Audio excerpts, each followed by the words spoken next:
Hi, I'm Gordon Lamphere, and welcome to the Real Finance Podcast, the podcast series where we interview key entrepreneurs, scientists, and activists who are shaping the commercial real estate industry and, as a result, our world. On today's podcast, we'll be speaking with Isabel Guarino. Isabel is the Chief Operating Officer at Residential Assisted Living Academy that specializes in senior care home investment and business education. On the podcast, we discuss common industry trends, the methodology behind consistently hiring quality talent, best practices for the implementation of effective business systems, the growing silver tsunami, and the future of residential assisted living. It's well worth a listen. Isabel, thanks for coming on the podcast today. Thanks for having me. So I wanted to start off by having you tell the audience a little bit about yourself. Could you give us just a little brief background? Sure. So I'm the COO of Residential Assisted Living Academy. We teach and train real estate investors and entrepreneurs how to start, own, and operate residential assisted living homes. Not only do we teach it, but we do it ourselves. We've been in the business for about 10 years. It all started with my dad, and we've been able to carry it forward from there. And it's been a whole lot of fun. So I think the most important thing that we always like to start off with is understanding someone's why. So why did you get into assisted living, and what really ultimately drives your passion for that industry? That's a perfect place to start. I think it really began with my grandmother. She fell, broke her hip, and the doctor said she can't go home alone. You know, she needs 24/7 care, help with activities of daily living. And so my dad and his siblings were faced with that situation that many families are faced with. And it's like, does one of us quit our job and take care of her full time? Do we get her one-on-one care? Or do we put her into like a home? And as soon as you say it, you kind of feel icky, like maybe you even promised your loved one you wouldn't. But my dad, really, as he was searching for options for her, he was finding nothing suitable, places that we wouldn't want to leave my goldfish, let alone my grandmother, and really just vowed to find something better. And he kind of stumbled into residential assisted living during that hunting phase, and did quick math and realized I'm going to be paying $5,000 a month for her to live in one of these homes, or we could own the real estate, own the business, be cash flowing, and she could live for free. This just makes a lot of sense to buy one of these and kind of get involved. So it really started with my grandmother. And that was about 10 years ago. And then last year, my dad passed. And so it really, for me now, has transitioned into carrying his legacy forward of doing good and doing well and sharing with as many real estate investors and entrepreneurs as I can about the mission of Residential Assisted Living Academy. So what is Residential Assisted Living Academy? Because I think there's a lot of ways that you can take that name. What is the business, and can you tell me a little bit about it? Yeah, so we are an educational company that teaches and trains real estate investors and entrepreneurs how to start, own, and operate their own assisted living home. So not a commercial facility like a big box, a Brookdale Sunrise, not that. It's a residential home, like a single family home, not a 3-bed, 2-bath. These are luxury homes with lots of bedrooms and bathrooms, but still single family. And instead of mom, dad, 2 kids, and a dog living there, right, you've got 6 to 16 seniors living in the home who need 24/7 care and help with activities of daily living.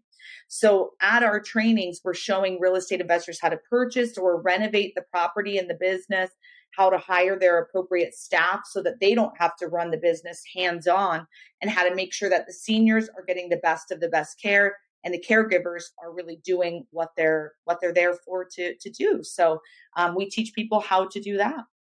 So what's the biggest difference between a small versus a large residential living facility? Because I think that there's an image that most people have in their heads of senior living. Can you tell us a little bit about that? The quality of care is drastic. So in a big facility, it's 30 seniors to 1 caregiver. In our homes, it's 4 seniors to 1 caregiver. So although people want oftentimes one-on-one care with their loved ones, like a caregiver coming into the home and doing one-on-one care, it's not always feasible, right? The average cost is $27 an hour in our nation. And if you need 24/7 care, 27 times 24 times 30 days in a month, that's $19,000 a month. Plus your mortgage, lease, whatever, and food, activities, everything else. We're talking $25,000 a month. Most Americans can't afford that. So having that 4-to-1 or 5-to-1 ratio is a lot better care, right, than the 30-to-1. One person cannot care for 30 people. That's insane. Yeah. But that's what's happening in these big facilities, and they're charging a ton, and the care is poor, and it's really not the caregiver's fault. It's the system's fault. So there are many differences, but for me, the biggest standout one is the quality of care. So when you're talking about these new facilities, getting to the real estate perspective, Mm-hmm. one of the biggest things that we look at often when folks are looking at potentially investing in facilities is ADA requirements. Mm-hmm. So you've talked about having smaller size facilities. Are you typically going in and rehabbing a building? Are you suggesting investors go and build new? What's usually the structure of kind of tackling the commercial real estate side of a senior living facility? Yeah, so all we teach on is the residential side, so not commercial. But there's 4 ways that you could get involved. One is buying land and building a custom home from the ground up. So a lot of people who live in the Midwest or Texas, right, where there's still land available, that's a great way to do this. Another way is buying a single family home and converting it to become. 2 of our properties, that's how we got involved. So they were just 6,000-ish square feet properties, right? Homes, and we just chopped it up differently. They didn't start as 10 bed, 10 bath homes, but they became that, right? Maybe they were 6 bed, 5 bath, or something close to that. And so just doing a bit of a renovation to get there to be more private bedrooms and bathrooms for the seniors. The third way you can do this is lease a property for it. So be partnering with the person who's going to be the landlord. Maybe they've done the renovations, or maybe you're going to do it, but partnering with them so they know what you're doing within the home. And then fourth, you could buy an existing one. So buying the real estate, buying the business, you're up and running, cash flowing day one. So, in an ideal world, what's the strategy that you typically like to recommend? It depends on price point and timeline. With the land structure, I mean, that's taken some of our students 2 to 3 years to get their homes up and running, but they're beautiful. They're spectacular. So I love that if you have the time. But we have other people who are like, I need to change my life. I need to be cash flowing 10 to 15 grand ASAP. And for those people, I think buying an existing one is the fastest way to get up and running and start that cash flow and coming in. So it really kind of depends on your preference. But I would say custom land builds are really a lot of fun because you can make the home to perfection.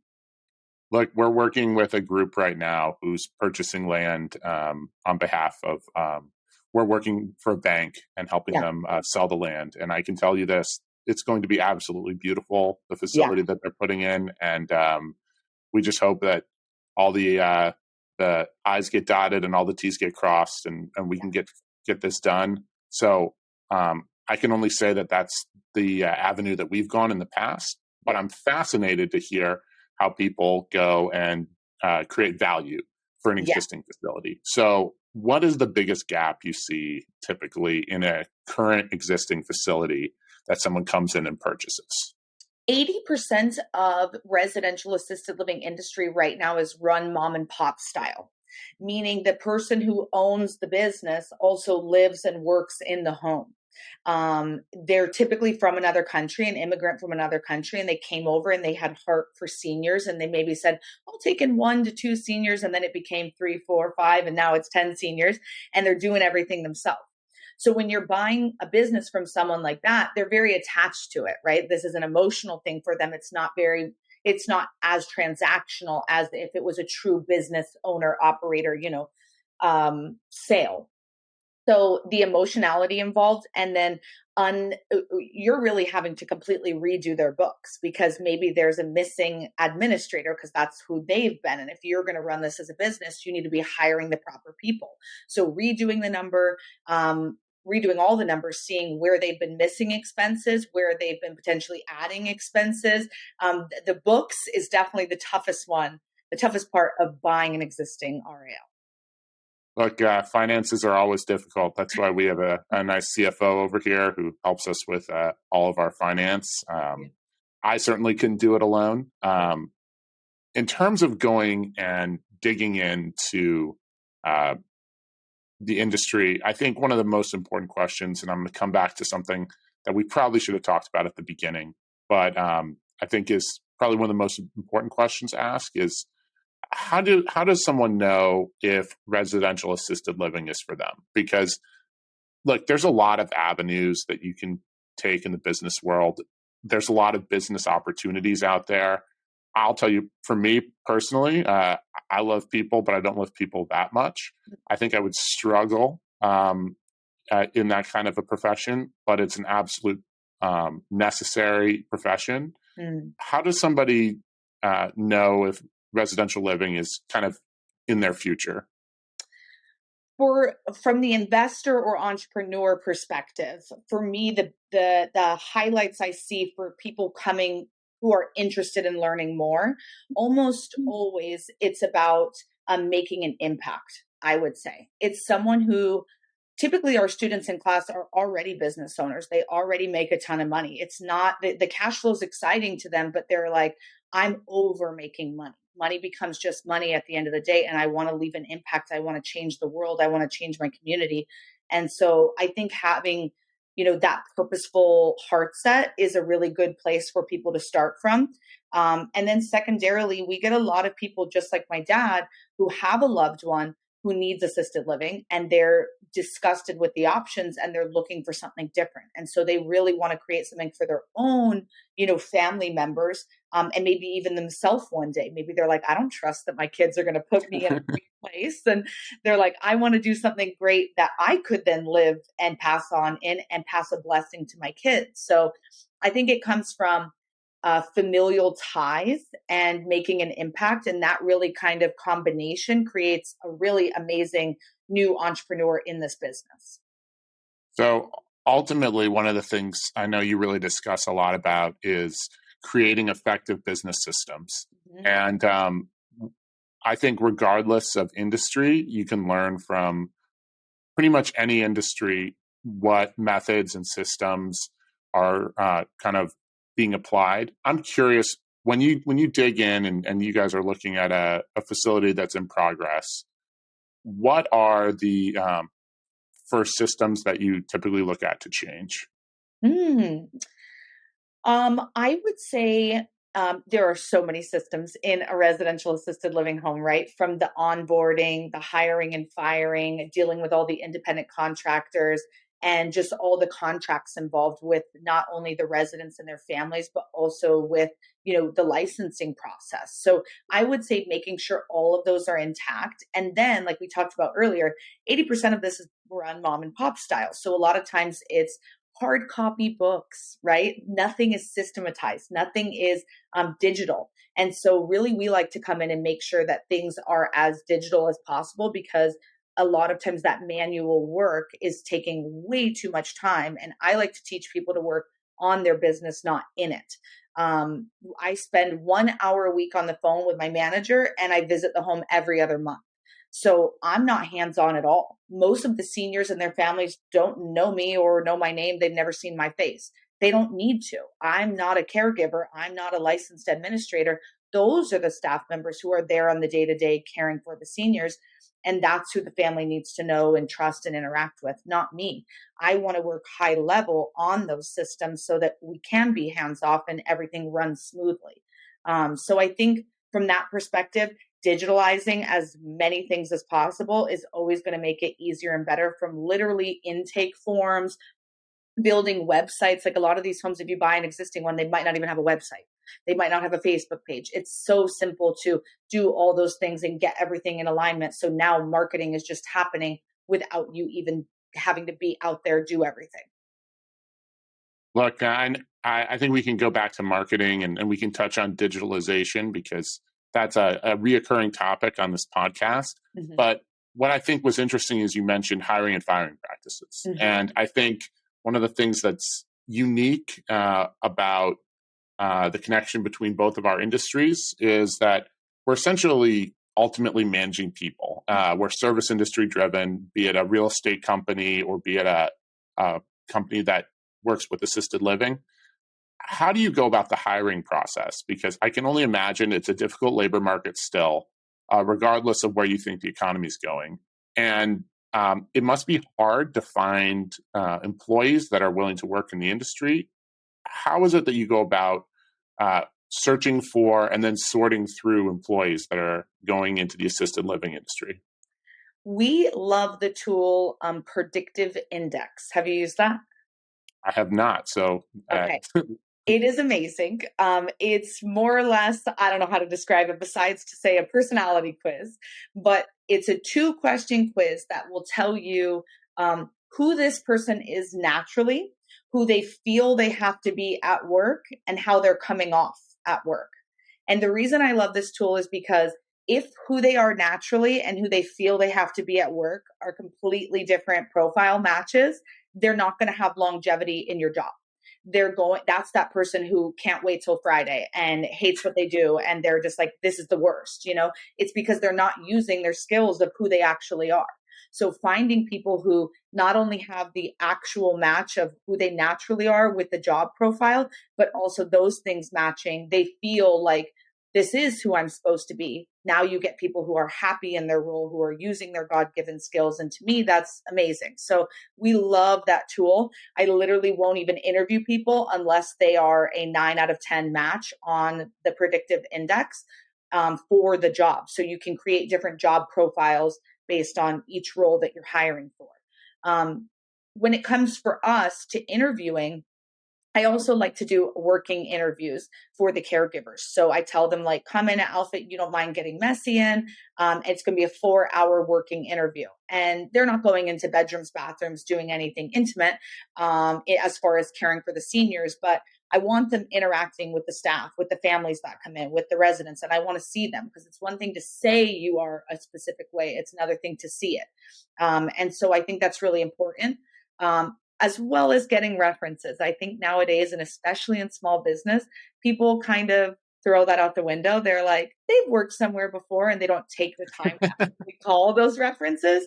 In corporate culture, that's such a normalcy, but in small business, a lot of people just trust. And so I think it's really important to actually lean into that a little bit and call people before and say, what was it like when they worked for you? And, why did it go a different way? And there's always 2 sides to a story. So I think there's a lot of things you can do to make sure that you're hiring the right person for the right seat. Look, I think that's fantastic. I know personally, we are a heavy user of references. Yeah. There's a lot of information that you can glean, particularly from our relationships with other management companies and other brokerages in the area. But I am blown away by your first 2 methods. And so I wanted to follow up on the second method in particular. And when you're going about and doing the interview process with somebody who's working, what are you looking for typically in particular? Because I think there's a lot of hiring methodology, but I'm fascinated by yours. In the working interviews, something I'm looking for, and we jokingly call it the pen drop test. So you can do it in an actual sit down interview, but the method is this, right? There's a pen on the table and it flies off. I kind of flick it off, right?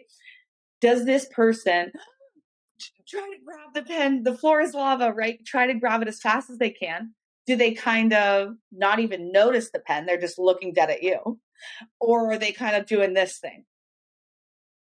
And that in between. And for me, for a caregiver, right, I need someone who, when the senior is doing a like sipping the straw and their cup is empty, I need a caregiver who just hears that and says, Sally needs her cup filled, and just proactively does stuff. Not someone who doesn't even notice the sippy, straw. So the pen drop test or things of that nature are an excellent way for me to determine, is this person just innately going to run and grab the pen, innately going to fill the cup, innately going to get the blanket for the person who's cold or help them get up or whatever the case is. Obviously, every industry is a little different, but I'm a person who wouldn't notice the pen. Right. And there's nothing wrong with that. It's just, I'm not a good caregiver. I wouldn't hire myself for this, but that's a skill I know that I'm looking for. So there's a lot of different tools and tricks that you can do like that if you're looking for a specific quality in someone. Because for me to ask someone, are you attentive? Everyone's going to say, yes, I am. But I need to see that. I need to see, are you actually in who you are? Or is that something that, doesn't come as naturally to you? Yeah, that I'm absolutely fascinated by that. I would say that's something that we would love to incorporate in our hiring practices, particularly our property managers, because nothing like being attentive when you're managing people, when you're managing buildings, or just on a daily basis in the service industry. So one of the things I'm always curious about, particularly this podcast is curious about, is looking towards the future. And what I've seen is a lot of your content, you talk about not only methodology, but sometimes where the future of where you think residential assisted living is going. Yeah. And so I'm curious if you could touch on what you're seeing in the industry, trends, and kind of where you're starting to see the future of assisted living going. Yeah. Currently the silent generation is who's living in assisted living. There's only about 47 million of them. And the baby boomers are yet to come, right? We call it the silver tsunami. It's approaching, but it's not here yet. We see that wave building up, and we're still maybe 10, 20 years out from a huge crash in that regard. There's 76 million baby boomers. We are currently 1.3 million beds short in assisted living. And the NIC is projecting we're only adding about 50,000 beds per year. So with almost doubling the amount of seniors that are going to need care, we're already short and we're not building fast enough. I see a huge crisis. That's what I see. And it was a world war that started the baby boom. So it's not just in America, it's in our entire world. But I also see the biggest opportunity that our generation has ever faced. It's that follow the money method, right? The baby boomers have been driving the economy for the last 70 years, and this is their final wave goodbye. So I don't care how people choose to, take action, whether it's investing in medical beds, long-term care insurance, diapers. I literally don't care. All I'm saying is choose something that you're passionate about and go forward, because this is a 20-year span ahead of us where there's going to be massive need for home care assistance and everything that people need in those last years of life. I also feel that COVID shined a huge light on what was happening in the big commercial assisted living facilities. And praise God for it, because it's not okay, the neglect and abuse that's been happening in those homes and how terribly they were treated during COVID, basically like prisoners locked in their rooms, food sliding under the door. It was rough. And a lot of families ripped their loved ones out of big boxes and were begging to come into our smaller care homes. So for me, we've always been saying smaller is better, but I think COVID really proved that. And now you have people looking for alternative options. So I truly think that residential assisted living is the way of the future. It's the Uber to the taxi. It's the Airbnb to the hotel. It's the new wave. Even if we're living in the metaverse, someone's still going to need to take care of mom and dad. I don't see this going away, and the supply and the demand is in our favor. The numbers are in our favor. It's kind of inevitable, right? We're all aging or know someone who is. So I think it's kind of that perfect recipe to say, no matter how you want to get involved, because this is happening and we can't stop it. So, my grandmother was in a residential assisted living home as well, and we made the choice not to go with a big box. And as I think most folks who are educated on the industry often try to look forward in terms of going back to COVID. Yeah. And I know most people don't want to talk about COVID, but I think COVID is particularly fascinating for residential living and nursing care. What was the biggest trend you learned from COVID that you adopted?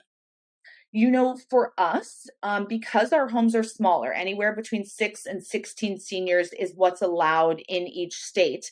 And our caregivers, it's not like a big box where it's like a bunch of people coming and going, a janitor, a front desk person, a chef, a this, or that, where they have hundreds of staff members. Ours is very different, right? You might only have 2 or 3 staff members on per day and 1 or 2 at night. So it's the same people coming and going. So it was significantly easier for us to control who was in and out of the home versus those big facilities. They just can't. There's more staff. And so if one person went out partying the night before and brought something in, it is what it is. For us, it was a lot easier to kind of control that. So I feel like we really did not have to change too much of our day-to-day operations. But I think it really caused us to get more creative with our activities in the home and with our visitation with families and different things like that. We always suggest having really nice front yards and backyards. And we would do outings to the park and let all the families come and different things like that. But I think it really just caused us to get creative and also to build a really strong family environment in our homes. When there's only 6 to 16 seniors, they all know each other and they do start to become friends. And with families potentially visiting a little less, it really became them relying on each other for that social interaction. And so it really caused us to drive up the activities and just make it really fun within the home. So I think it was, for us, we didn't have to change nearly as much as the big facilities did. And we also really got to incorporate more activities and really grow and strengthen together as like a family within that household. So we've talked a lot about personalization, and I think we're ending our main podcast interview, but I think we're going to the most personalized part of the podcast interview, which is our Real Finds Final 4 questions. Okay. And what I'm most interested in, and this is one of my favorite questions, is 10 years from now, what do you think will have changed the most about the commercial or the assisted living and residential assisted living environment? 10 years from now, I think we're going to see a lot more niche homes or facilities, meaning the silent generation does not care as much about their food and their activities. The baby boomers do. I think we're going to see vegan homes, gluten-free homes, wellness homes. I think we're going to see men only, women only, LGBTQIA plus communities. I think we're going to see a lot more niche style assisted living homes and facilities, and that's going to be a big draw. So let me follow up on that. So in terms of personalization and niche homes, what are the fastest growing niches that you're seeing in the industry right now? By far, wellness. So really anything surrounding healthful food choices, different, physical therapy activities and stretching and senior yoga, even incorporating pet therapy, a lot of like gardens in the backyard, farm to table vibes, like spending designated time outside, getting that vitamin D. So I think wellness homes are a huge trend. And I think that's going to be the biggest push. Very, very cool. So look, I would only hope to be living well later in life. I'll find out if that's the case. Yeah. But one of the most important things that we do is we like to not only look towards the future, but we like to look back. Mm-hmm. So I'm curious, Isabel, at the start of your career, when you started off, if you could give yourself, one quick little bit of advice, what would that bit of advice be? When I started with my dad, he had owned the 3 homes, and then we started slowly teaching and training people on it and really built from there. It was him, I, and one other gentleman who were starting this one company, which is now 8 companies and 50 employees that I run primarily myself. I would have never imagined that. I thought I was just a little assistant or helper. So I think I would just give myself a little whisper in the ear about have confidence and you can do this. And, keep putting people first, whether that's people in the company or, the seniors that we're doing this for, the impact we're doing this for. Keep people at the forefront and have confidence. Hey, the confidence to add value, that is an incredible trait. And I think everyone who's listening to this podcast would hope that as well. But one of the things that we can add value right now to folks is going and looking at what books or what knowledge might have influenced you. So is there a list of books maybe on real estate or business or even your industry in particular that have truly influenced how you see the world? The book I always recommend is The 5 a.m. Club. I love that book, and it's about what the title is, waking up at 5. Really, it's about more, it's like a nonfiction or a fiction book. So it's really more of a story about how prioritizing your life and your goals and living for your true purpose changes your life. It's less about waking up at 5 and more about prioritization of your heart set, headset, mindset, all being in conjunction. And if it is, how your life will just grow and flourish. But there's so many amazing books. I know my dad wrote a couple on assisted living because there was very few out there. I recently wrote a book, Living Legacy, again, about my journey in assisted living and then, tips on getting started. So we definitely need more content in my industry, but just motivational books. 5 a.m. Club is definitely something that's helped guide my journey. Hey, well, we'll have to put a Living Legacy on there as well. And in terms of the last thing, ultimately our legacy on the podcast is trying to bring more influential voices into not only the real estate industry, but just kind of the way in which we view business. And so I was curious, in terms of your legacy today, who would be the next person that you would like us to bring on the podcast? And it could be anybody in the assisted living world or in the commercial real estate world. Love that. I think I'm really loving Philip Vincent. I don't know if you know him. I can connect you if not. I would love that. Yeah, I do not know Philip. Awesome. He owns a company called Mom's House. It's similar to what we do, but he's the noun of assisted living. So he helps take care of the person, place, and things. And that's also very important for people in the real estate space as we're going to have all these homes on the market of seniors needing to move into assisted living. What do we do with them? And he's got an amazing plan for that. And he teaches all about how to do that. And he does it himself. So I'm happy to connect you with Philip. Isabel, thank you so much for hopping on the podcast today. The last question, and this is the most important question of all. Okay. Where can someone find you? Yes, we are on all forms of social media at RAL Academy, but also check out RAL101.com. It's a great first place to kind of get started. We've got webinars, books, all sorts of different downloads at no cost to you that you can connect with me or my team members there, RAL101.com. Isabel, thank you very much for hopping on today. And please, we are very appreciative and we'd love to have you on in the future. Yes, thanks for having me. Thanks again to Isabel. We appreciate her insights. And if you enjoyed the podcast, please give us a like, a 5-star rating, or a review. Your comments, interactions, and subscriptions truly matter and help us continue to provide quality guests. You can follow us on YouTube, Spotify, or wherever you get your podcasts.